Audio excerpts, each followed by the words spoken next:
जय गुरु जी। शुक्राना गुरु जी। सारी संगत को जय गुरु जी। संगत जी, आपको पता है, जो भी हमें दुख देता है वो खुद भी ज़रूर रोता है, क्योंकि गुरु जी हमारा बदला ज़रूर लेते हैं। जो किसी का बुरा करेगा तो उसका भला कैसे हो पाएगा। संगत जी, यही तो कर्मों का फल है। अब इस बात का क्या मतलब है, तो चलिए इसी पर एक अंकल जी का सत्संग सुनाती हूँ, जिसमें उन्होंने इस बात को बहुत अच्छे से एक्सप्लेन किया है। ये सत्संग पूरा ज़रूर सुनिएगा, आपको बहुत अच्छे आंसर्स मिलेंगे। तो चलिए अंकल जी का सत्संग सुनाती हूँ। संगत जी, मैंने अपने छोटे भाई को अपने बेटे की तरह पाला था। पिता के गुजरने के बाद मैंने अपनी पढ़ाई छोड़ दी ताकि मेरा छोटा भाई पढ़ लिख सके। संगत जी, मैंने मेहनत करके एक बहुत बड़ा व्यापार खड़ा किया, तो मैंने बिना सोचे समझे अपने छोटे भाई को उस व्यापार में बराबर का हिस्सेदार बना लिया। मेरा भाई बहुत महत्वाकांक्षी और लालची हो चुका था। मेरा पूरा ध्यान सिर्फ काम और परिवार पर रहता था, जबकि मेरे भाई का ध्यान मेरी कुर्सी और दौलत पर रहता था। संगत जी, कलयुग में पैसे की चमक अच्छे अच्छों की आंखों पर पट्टी बांध देती है। एक दिन जब मैं किसी काम से शहर से बाहर गया हुआ था, मेरे भाई ने वकीलों के साथ मिलकर कुछ ऐसे फर्जी कागजात तैयार किए जिन पर धोखे से मेरे साइन करवा लिए। जब मैं वापस आया तो मुझे पता चला कि मैं अपनी ही कंपनी से बाहर निकाला जा चुका हूँ। संगत जी, मेरा घर, मेरा बैंक बैलेंस, मेरा व्यापार, सब कुछ मेरे छोटे भाई ने हड़प लिया था। जब मैंने अपने भाई से पूछा कि तूने ऐसा क्यों किया, तो मेरे छोटे भाई ने मुझे धक्के मारकर घर से निकाल दिया और कहा, तुम्हारी हैसियत ही क्या थी, ये सब मैंने अपनी अकल से कमाया है। संगत जी, वो दिन मेरे जीवन का सबसे काला दिन था। संगत जी, मैंने अपना पूरा जीवन अपने परिवार पर लुटा दिया। आज मेरी अपनी पत्नी और बच्चे मेरे साथ सड़क पर आ गए। मेरा दिल इस कदर टूटा कि मैं डिप्रेशन में चला गया। मैं रातों रात उठ उठ कर रोता था और गुरुजी से पूछता था, मैंने तो उसका भला किया था, फिर मेरे साथ ऐसा छल क्यों हुआ। संगत जी, वो मेरे पैसे से महल में रह रहा था और मैं यहाँ किराए के मकान में धक्के खा रहा था। कहाँ है गुरुजी का अन्याय। संगत जी, मैंने मन में अपने भाई के लिए इतना जहर भर लिया था कि मैं हर पल उसे बर्बाद होते हुए देखना चाहता था। मेरा स्वभाव चिड़चिड़ा हो गया था।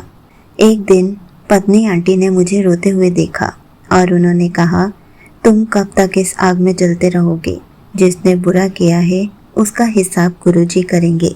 तुम बस गुरुजी का शुक्राना करो और चलो कल बड़े मंदिर होकर आते हैं।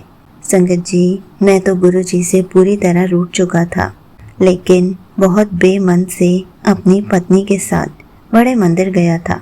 जब मैंने दरबार में कदम रखा तो मुझे ऐसे लगा जैसे मेरे जलते हुए सीने पर किसी ने बर्फ की सिल्ली रख दी है। वहाँ का सन्नाटा, वहाँ की खुशबू और गुरुजी के स्वरूप का वो तेज। मैं गुरुजी को घूर घूर कर देख रहा था। अपने मन का सारा क्रोध, अपने मन का सारा दर्द गुरुजी के चरणों में अर्पित कर रहा था। तभी दरबार हॉल की उस परम शांति और मंत्रोच्चार के बीच मेरे अंतर मन में एक बहुत ही स्पष्ट, रूपदार और ब्रह्मांड के सत्य को उजागर करने वाली आवाज़ गूंजी। साक्षात गुरुजी मेरे मन में मुझसे बात कर रहे थे। तू क्यों इतना रो रहा है? तू सोचता है कि मैंने तेरा सब कुछ छीन लिया और वो सुखी है। नहीं, तुझे दुख देने वाला तो आज खुद रो रहा है। तूने तो सिर्फ पैसा खोया है, उसने अपना कर्म बिगाड़ लिया है। गुरुजी ने बहुत ही अधिकार और प्रेम से कहा, अभी तो आगे आगे देख उसका और क्या हाल होता है। जो किसी का बुरा करेगा तो उसका भला कैसे हो सकता है। यही तो कर्म का फल है और यही विधि का विधान है।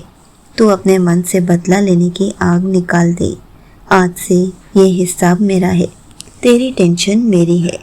संगत जी, यह ईश्वरीय बात सुनते ही मेरे रोंगटे खड़े हो गए। मैंने अपने मन से अपने भाई के प्रति वो सारी नफरत, वो सारा क्रोध एक ही पल में धुल गया। मुझे एहसास हो गया कि जब महाशिव ने अदालत लगा ली है तो मुझे अब कुछ करने की ज़रूरत नहीं। मैंने अपनी आंखें बंद की और अपनी पूरी श्रद्धा, पूर्ण विश्वास और पूर्ण समर्पण के साथ गुरु जी का मंत्र जाप किया। ओम नमः शिवाय, शिव जी सदा सहाय। ओम नमः शिवाय, गुरु जी सदा सहाय। संगत जी, जब इंसान अपने दुश्मनों को भी माफ़ करके सारा फैसला गुरु जी पर छोड़ देता है, तब गुरु जी हमारा हाथ थामते हैं। बड़े मंदिर से लौटने के बाद मैंने अपने भाई के बारे में सोचना बंद कर दिया। मैंने एक छोटी सी नौकरी शुरू की और गुरु जी के शुक्राने में मग्न रहने लगा। और फिर गुरु जी के वचन सत्य हुए। कर्मों का चक्र घूमा। महज 6 महीने बाद खबर आई कि मेरे छोटे भाई ने जिस लालच में आकर वो व्यापार हड़पा था, उसी लालच में उसने शेयर बाजार में कंपनी का सारा पैसा लगा दिया। बाजार फ्रेश हुआ और कंपनी का दिवाला निकल गया। इतना ही नहीं, जिन वकीलों के साथ मिलकर उसने मुझे धोखा दिया था, उन्हीं वकीलों ने उसके साथ ऐसा फरेब किया कि उस पर मुकदमे दायर हो गए। वो इंसान जो महल में रह रहा था, उसे जेल जाने की नौबत आ गई। उसका सारा गुरूर, सारी चालाकी मिट्टी में मिल गई। एक रात वो मेरे दरवाजे पर दस्तक देने आया। मैंने दरवाज़ा खोला तो सामने वही छोटा भाई खड़ा था। फटे हुए कपड़ों में फूट फूट कर रो रहा था। मेरे पैरों में गिरा और बोला, भैया मुझे माफ़ कर दो। मैंने आपके साथ जो किया उसकी सज़ा भगवान मुझे दे रहा है। मैं बर्बाद हो चुका हूँ। संगत जी, गुरु जी का एक एक शब्द पत्थर की लकीर साबित हुआ कि तुझे दुख देने वाला तो आज खुद रो रहा है। मेरी आंखों में आंसू आ गए, लेकिन मेरे मन में कोई नफरत नहीं थी। मैंने अपने भाई को उठाया और गले लगा लिया और मैंने उसे माफ़ कर दिया। गुरु जी की कृपा से आज मैंने फिर से अपना नया काम शुरू किया है और आज मैं पहले से भी 10 गुना बड़े मुकाम पर हूँ। संगत जी, अंत में बस इतना ही कहना चाहता हूँ, अगर आपको भी किसी ने रुलाया है, किसी ने आपके साथ छल किया है, आपका हक छीना है, तो उसे बद्दुआ मत दीजिए। अपना दिल बड़ा रखिए और गुरु जी के दरबार पर छोड़ दीजिए। कर्मों की चक्की बहुत बारीक पीसती है। जिसने आपको रुलाया है वो अपने कर्मों की आग में खुद जलेगा। आप बस अपने महाशिव का हाथ थाम कर रखिए। अपने सारे दुखों को, सारे धोखों को और सारी शिकायतों को गुरु जी के श्री चरणों में भस्म कर दीजिए और गुरु जी का हर पल शुक्राना करते रहिए, सिमरन करते रहिए, गुरु जी का गुणगान करते रहिए। गुरु जी अपनी संगत को हर धोखे से बचाएं, सबके मनों से क्रोध और नफरत को मिटाकर प्रेम भर दें और हमेशा अपने चरणों से लगा कर रखें। यहीं पर अंकल जी का सत्संग समाप्त होता है। संगत जी, देखा आपने, यही कर्मों का विधान है और गुरु जी हमें न्याय ज़रूर दिलाते हैं। जब कोई अपना हमें धोखा देता है या हमारा कोई हक छीन लेता है या हमें बिना बात पर रुलाता है, तो गुरु जी उसको भी चैन से बैठने नहीं देते, तो गुरु जी उसको भी सुखी नहीं रहने देते। संगत जी, हमें हर पल याद रखना चाहिए कि जैसा हम कर्म करेंगे वैसा ही हमें भी भुगतने को मिलेगा। तभी तो गुरु जी हमें कहते हैं, अपने कर्मों को अच्छा कर, कभी भी किसी का कुछ बुरा मत सोच, कभी भी किसी का कुछ गलत नहीं करना चाहिए, क्योंकि आज जैसा हम करेंगे वही आगे चलकर हमारे साथ होगा।